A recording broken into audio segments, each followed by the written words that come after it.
Savitri silks చేనేత వస్త్రాల అద్భుత ప్రపంచం. సంప్రదాయం స్టైల్ ఒకే చోట.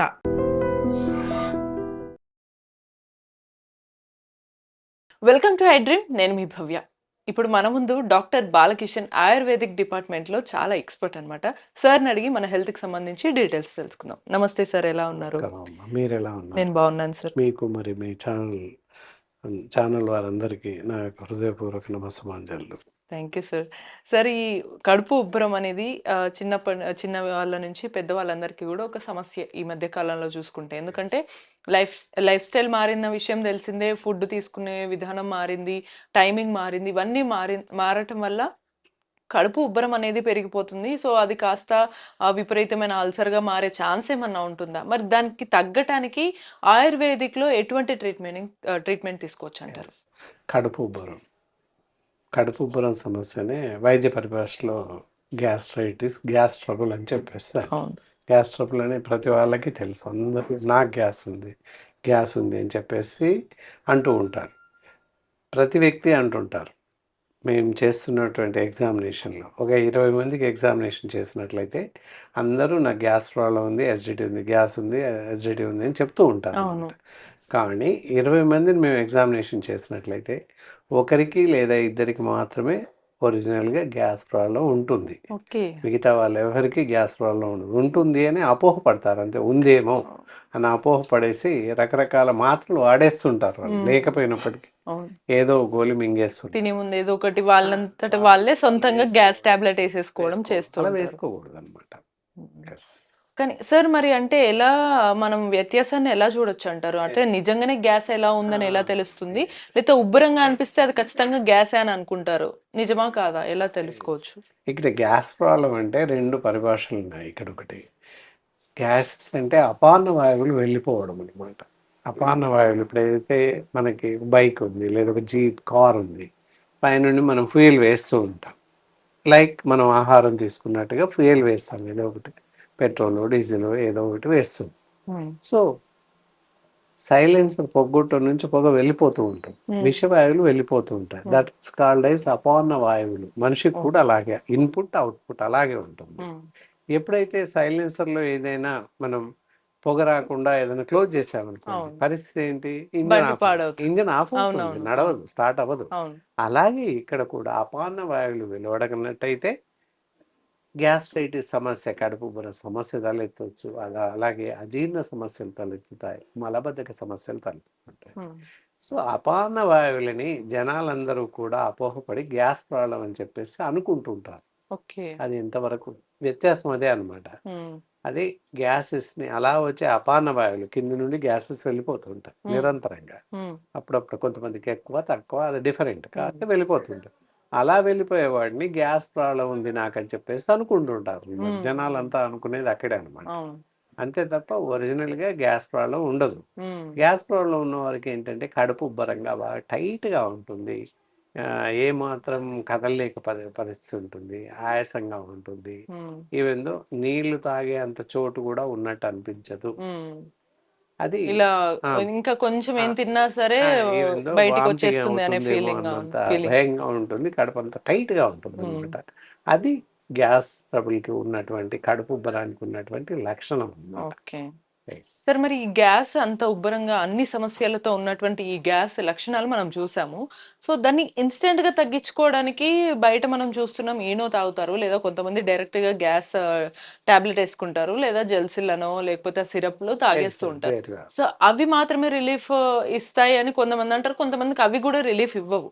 సో న్యాచురల్ గా ఆయుర్వేదిక్ ట్రీట్మెంట్ లో ఆ గ్యాస్ ని ఎలా తగ్గించుకోవచ్చు అంటారు? ఎందుకంటే ఇది నిత్యం ఉండే సమస్య కాబట్టి. చాలా చాలా మంచి ప్రశ్న వేశారు. ఇందాక మీరు చెప్పినట్టు డయాజిన్ జెల్సిల్ నుంచి మొదలుకొని ప్యాంటప్రజోల్, ఎంటిమిజోల్, ఇలా రకరకాల ట్యాబ్లెట్స్ ఉన్నాయి. గ్యాస్కి సంబంధించిన ట్యాబ్లెట్స్ 1 రూపీ నుంచి మొదలుకొని 50 రూపాయల వరకు గోళీ ఉంది గ్యాస్ తగ్గించడం. కానీ ఇందులో చెప్పినటువంటి ఎలాంటి గోళీ వేసుకోకూడదు. ఈనో సిరప్ అవ్వచ్చు, ఈనో పౌడర్స్ అవ్వచ్చు, ఇవేవి కూడా వాడకూడదు.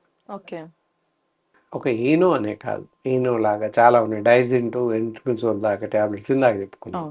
అల్సర్స్ సంబంధించిన ప్రతి ట్యాబ్లెట్ ఎవరికి వారుగా తెచ్చుకొని వేసుకోవడం, ప్యాన్ 40, ప్యాన్ 20, రకరకాల ట్యాబ్లెట్స్ ఉన్నాయి, రకరకాల మాత్రలు. సో వీలైతే లేకపోతే మెడికల్ షాప్కి వెళ్ళాడు. మెడికల్ షాప్ అన్నాడు గ్యాస్ వస్తుంది ట్యాబ్లెట్ ఇవ్వండి అని. అలా అడగగానే వాళ్ళు ఇచ్చేయడం.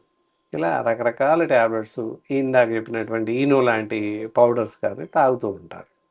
లేదా సిరప్స్ తాగుతూ ఉంటారు, యాంటాసిడ్ సిరప్స్. ఇలా ఏ మందు వేసుకున్నా, ఏ గోళీ వేసుకున్నా, ఏ పౌడర్ తాగినా కూడా అత్యంత ప్రమాదకారి అనమాట. ఎలాంటి ప్రమాదం సంభవిస్తుంది అంటే ఎముకలన్నీ గుల్లబారిపోతాయి, ఎముకలు మెత్తబడిపోతుంటాయి, కండరాలు మసిల్ టిష్యూస్ అన్నీ కూడా వీక్ అవుతుంటాయి. That is a major problem అనమాట. ఓకే. సో అందుకే ఇవి వాడకూడదు అంటారు. సార్ మరి యాక్చువల్గా అసలు మనము వీటికి ఆయుర్వేదిక్ న్యాచురల్ ట్రీట్మెంట్ కన్నా ముందు తెలుసుకోవాల్సింది అసలు ఏవి తినొచ్చు ఏవి తినకూడదు. ఇలా ఊరికే నిత్యం గ్యాస్తో ఇబ్బంది పడే వాళ్ళందరూ ఎటువంటి ఆహారం తీసుకోవచ్చు, ఏవి తీసుకోవద్దు? ఇక్కడ మనం తీసుకోకూడని ఆహారం చూద్దాం. తీసుకున్నట్టయితే లివింగ్ ఆఫ్ డైట్ తీసుకోవచ్చు. ఎలాంటి ఆహారం తీసుకోకూడదు? డీప్ ఫ్రైస్ ఉంటాయి, అవి పూర్తిగా మానేయాలి. అలాగే junk foods, bakery items, fast food సెంటర్లో లభించేటటువంటి noodles, all types of fried rice ఇలాంటివి తినకూడదు. బేకరీలో లభించేటటువంటి బిస్కెట్స్, కేక్స్, బర్గర్స్, పిజ్జాస్ రకరకాలు ఉన్నాయి, అవేవి తినకూడదు. ఎందుకంటే ఆర్టిఫిషియల్ సాల్ట్స్, ఆర్టిఫిషియల్ షుగర్స్ ఉంటాయి, ఆర్టిఫిషియల్ ప్రిజర్వేటివ్స్ ఉంటాయి మరీ ముఖ్యంగా. సో అందువల్ల అలాంటివి తినకూడదు. ఈస్ట్ ఉంటుంది మరీ ముఖ్యంగా, అంటే దానివల్ల ఆహారం చెడిపోవడానికి ఎక్కువ కారణాలు ఈస్ట్. సో 3rd, 4th డేకి చెడిపోతూ ఉంటుంది. సో అలాంటి పరిస్థితుల్లో అలాంటి ఆహారాన్ని తీసుకోవడం వల్ల ఇంటెస్టైనల్ డిజార్డర్స్ పెరిగిపోతూ ఉంటాయి. ఏదైతే అల్సర్స్ అవ్వచ్చు, యాసిడిటీస్ అవ్వచ్చు, గ్యాస్ట్రిక్ సమస్యలు ఇవన్నీ కూడా ఉత్పన్నమయ్యే అవకాశం ఉంది. సార్ ఇక్కడ ఇంకో చిన్న సందేహం, ఆహారంలో బయట ఫుడ్తో పాటు కొన్నిసార్లు ఇంట్లోనే న్యాచురల్గా ఉండే ఫుడ్ కానీ, సిట్రిక్ యాసిడ్ ఉన్న వాటిని కానీ, లేదా ఉదయాన్నే కొంతమందికి ఖచ్చితంగా లేవగానే టీ, కాఫీ ఏదో ఒకటి పడాల్సిందే. సో అలా తీసుకున్న వాళ్ళకు కూడా గ్యాస్ లేదా ఇక్కడ ఛాతి మధ్యలో మంట ఇదంతా కూడా పెరిగే అవకాశాలు కనిపిస్తున్నాయి. మరి వాళ్ళందరూ కూడా ఏం చేయాలంటారు? లేవగానే టీ తాగేవాళ్ళు, కాఫీ తాగేవాళ్ళు నిరభ్యంతరంగా టీ తాగొచ్చు. కానీ ఎలా అంటే టీ పెట్టుకొని చల్లబడ్డాక గోరువెచ్చగా కొంచెం వేడి ఉన్నప్పుడు వామ్ టీ తాగండి. వేడి కాకుండా చల్లటి టీ, కాఫీ, కోల్డ్ కాఫీ తాగొచ్చు. మామూలు కాఫీ కాకుండా కోల్డ్ కాఫీ కలిపి పెట్టేసుకొని చల్లబడ్డాక తాగేయచ్చు. సో అలా తాగినట్టయితే గొంతులో మంట, కడుపులో మంట రాదు. అది తర్వాత టీ ద్వారానే కడుపులో మంట, ఛాతిలో మంట తగ్గించుకోవచ్చు టీతోనే.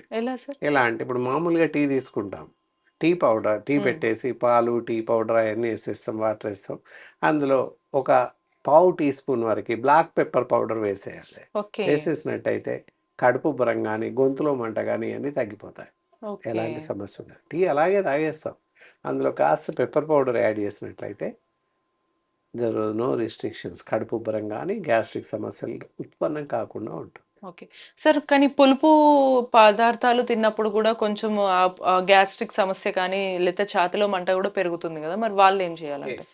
అలాంటి వారు ఏంటంటే ఏదైనా మంట అలాంటివి ఉన్న వాళ్ళు ఏంటంటే వాళ్ళకి మజ్జిగ ఉంటుంది, చిలికినటువంటి మజ్జిగ ఒకటే నీళ్ళేసి స్పూన్తో కలపడం కాకుండా ఒక అరకప్పు మజ్జిగ పూర్తిగా పాల లెక్క తయారవ్వాలి. ఎలాంటి క్లాట్స్ అవి లేకుండా చాలా జాగ్రత్తగా బాగా తయారు చేయాలి. అలాంటి అరకప్పు మజ్జిగలో అంటే 1:3 డైల్యూషన్స్ ఆ విధంగా చిలికిన మజ్జిగ అరకప్పు తీసుకొని ఒక 1/2 teaspoon black pepper powder వేసి కలిపి తాగినట్లయితే మంట తగ్గిపోతుంది. విత్ ఇన్ మినిట్స్, గంటలు కూడా అక్కడ విత్ ఇన్ మినిట్స్లో మంట తగ్గిపోతుంది. సో అలా 1-2 డేస్ వాడినట్లయితే పూర్తి స్థాయిలో తగ్గిపోతుంది.